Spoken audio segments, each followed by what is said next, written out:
Bonjour Patrice. Bonjour Marc. Patrice Mariolan, qui est un photographe assez connu aussi, qui a des images qu'on reconnaît au premier coup d'œil. Vous allez voir pourquoi. Je te demande où tu habites, dans quelle région? Alors actuellement j'habite dans les Landes. Je dis actuellement parce que il y a, il y a 3 ans j'étais encore en Charente-Maritime où j'ai vécu une quarantaine d'années. Donc voilà, je suis redescendu dans mes Landes natales pour ma retraite en fait. Dans les Landes, d'accord. Et, tu es professionnel maintenant ou tu es amateur, semi-professionnel?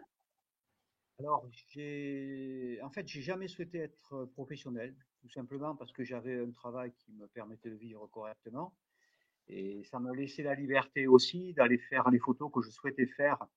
Voilà, donc je suis resté amateur et, et ma foi, je le regrette pas. Ça m'a laissé une certaine liberté sur le plan artistique et sur le choix de mes sujets en fait. Quel matériel tu utilises? Alors, comme la majorité des photographes animaliers, alors moi je suis surtout spécialisé dans les oiseaux. Je fais d'autres photos à côté, bien évidemment, mais mon travail artistique se situe autour des oiseaux. Et j'utilise des grandes focales 500 mm avec un boîtier APS-C et un boîtier plein format pour pouvoir jongler un peu sur les différences de focales que génère ce type de capteur, enfin plein format et puis APS-C. Et j'utilise un multiplicateur 1.4, voilà l'essentiel. Après, comme beaucoup, j'ai un 70-200 aussi, un 470, enfin voilà les objectifs de base, quoi. Mais ce avec quoi je travaille en animalier, c'est surtout le 500 F4 avec un multiplicateur et les deux boîtiers. D'accord. Tu as un site internet? Comment? Tu as un site internet? Je n'ai pas entendu, excuse-moi. Tu as un site internet. Oui, bien sûr, j'ai un site internet. Alors c'est www.patricemariolan, tout attaché.com. Ok. Tu as aussi un livre. Tu as sorti un livre il y a quelque temps déjà. Tu as un nouveau? Alors, j'ai sorti un livre que je voulais sortir depuis longtemps. La photo noir et blanc que je propose dans les expositions. Je propose ça depuis 8 ans à peu près. Et je voulais sortir un livre que j'ai fait pour la dernière exposition qui s'appelle Plume. Et c'est un livre que j'ai fait avec un ami qui est un auteur-compositeur, interprète, donc de chansons, qui fait de très très beaux textes et qui a fait des textes poétiques sur quelques images. Voilà, donc ce livre est sorti en 2017 lors de l'exposition que j'ai faite à Ménigout. J'inaugure toujours mes expositions à Ménigout, en fait, qui est un festival que j'aime beaucoup. Et puis, hélas, hélas, il n'y en a plus parce que les 4-5 exemplaires que j'avais fait tirer sont partis très vite. J'ai un peu sous-estimé le succès du livre. C'est vrai qu'il est très beau. Merci. Ok. Ben écoute, tu peux nous montrer tes photos? Alors, oui, alors, ce sont les photos pour l'essentiel, enfin, pour toutes les photos que je vais présenter, une dizaine, ce sont les photos des 2 dernières expositions en noir et blanc. Bon. Alors, on va aller sur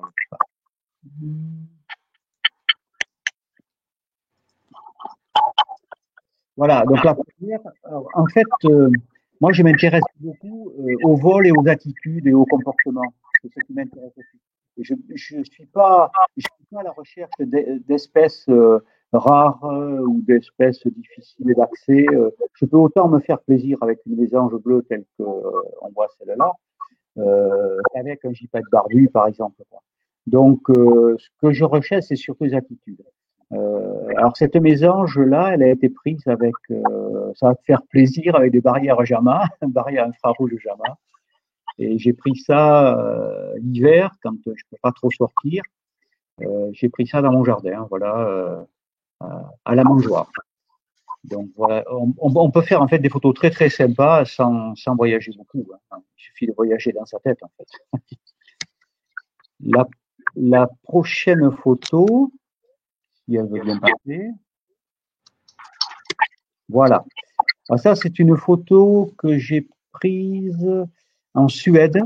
C'était sur le plateau Le Flatruet. Et on était parti avec un ami dans l'idée de faire ces photos-là. Et puis on a eu beaucoup de chance parce que en fait, on a réussi à les faire. On est parti qu'une journée et puis on a réussi à les faire. C'est le lago des Sols qui nous attendait là. Alors c'est intéressant parce qu'en fait, le noir et blanc permet de donner ce côté un peu dramatique dans le travail artistique. C'est par exemple un peu dramatiser le ciel et tout le chaos de ces monticules de neige dramatise la photo aussi et montre un peu la solitude de cet oiseau face à l'hiver. Voilà une autre photo qui, elle, est plus dans la douceur. Donc ça, c'est un Picasso variable, en fait. Cette photo a été prise en Charente-Maritime. Et ce qu'on voit, en fait, c'est juste au retrait de la marée, on voit cette vase qui est encore un peu liquide et le Picasso qui va chercher sa nourriture dans cette vase-là.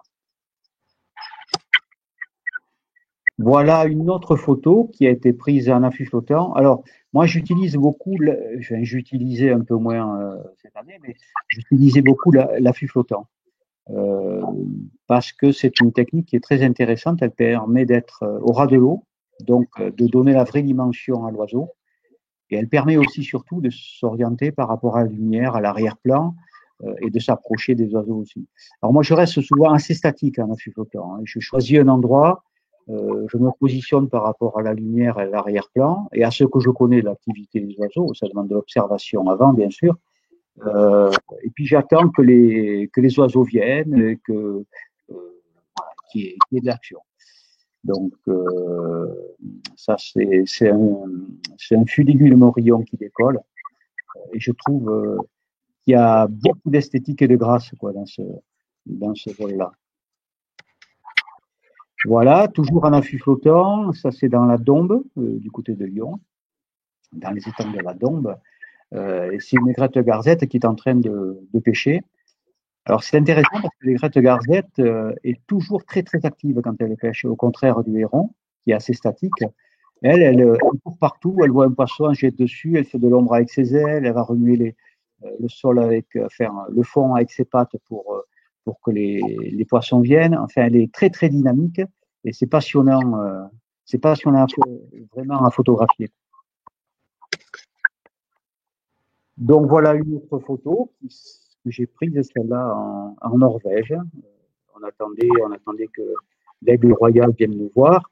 Et entre-temps, évidemment, il y avait des corneilles éventelées qui venaient chipper un peu de nourriture. Je la trouve intéressante cette photo parce qu'en fait, elle est aussi très, très dynamique. Et on a l'impression qu'il y a la corneille de gauche là qui est en train d'attendre impatient que l'autre finisse de tirer son petit morceau de je sais pas quoi, de viande. Donc cette photo-là a été prise en Norvège aussi. Et c'est un goéland qui décolle. L'arrière-plan était très très sombre et en faisant la mesure de lumière sur l'oiseau, ça a permis d'assombrir encore un peu plus l'arrière-plan, bien évidemment. Il y a pas mal de lumière. Et le travail après de post-production en noir et blanc a accentué un peu cet arrière-plan noir. Voilà. Alors, il y a un paradoxe dans cette photo, c'est qu'en fait, ce goéland ressemble un peu à la colombe de la paix, alors que c'est un goéland et c'est un gros prédateur, quoi, en fait. Il force le jeu un peu. C'est vrai que c'est tout à fait la colombe. Alors, ça, c'est une photo qui était prise aussi en affût flottant. On voit d'ailleurs l'avantage de l'affût flottant parce qu'elle est au ras de l'eau et on voit la limite de l'eau, du ciel et puis des gouttes d'eau quand il s'ébroue. Voilà, c'est une photo très intéressante. C'est un gravupé qui est en train de faire sa toilette. Donc, on voit un peu. On peut confondre avec la neige dans les expositions. Les gens me demandent si c'est de la neige. Évidemment, c'est de l'eau, quoi, puisqu'on voit que l'aile bat l'eau. Oui, mais comment ça se fait qu'il y a autant d'eau autour là? Il pleut derrière. Ah non, pas du tout. C'est lui qui frappe l'eau avec ses ailes et qui s'ébrouille, en fait. Donc, l'eau est partout. Donc, c'est une photo très dynamique aussi. On voit d'ailleurs sur le bord de la photo les mouvements d'eau qui le relèvent et qui partent ensuite en gouttelettes, quoi. D'accord. Voilà un grèbe toujours en affût flottant. C'est un peu mon affût de prédilection. Hein. Voilà un grèbe à coups noirs qui s'ébroue aussi. Et c'est assez intéressant parce qu'on se rend compte que le grèbe, en fait, dans son attitude-là, a les pattes complètement à l'arrière. C'est un plongeur, en fait. Hein, donc, il a les pattes complètement derrière par rapport à un canard qui les a un tiers avant, quoi, un tiers plus avant. Donc, cette position est très intéressante, je trouve. Et il a le côté un petit peu agressif du coup baissé, alors qu'il n'est pas du tout. Hein. Il est juste en train de s'ébrouer après avoir fait sa toilette. Et la dernière photo, qui est un hibou moyen-duc, un jeune hibou moyen-duc, qui était dans un arbre. Voilà une histoire intéressante, cette photo, parce que j'ai un collègue de travail qui m'a dit, oh, il faut que tu viennes voir dans mon jardin, j'ai une espèce de hibou là qui est là et je ne sais pas ce que c'est. Donc j'y étais, en effet, c'est un hibou moyen-duc qui passait ses journées dans cet arbre-là. Et je suis venu avec une échelle et puis je l'ai photographié tranquillement. Il me regardait. Voilà, j'ai fait ça une fois ou deux et puis je l'ai laissé tranquille après. mais c'était vraiment très intéressant ce rapport à l'oiseau qui était très très calme, qui regardait assez curieux cet humain qui était grimpé sur une échelle avec un appareil photo.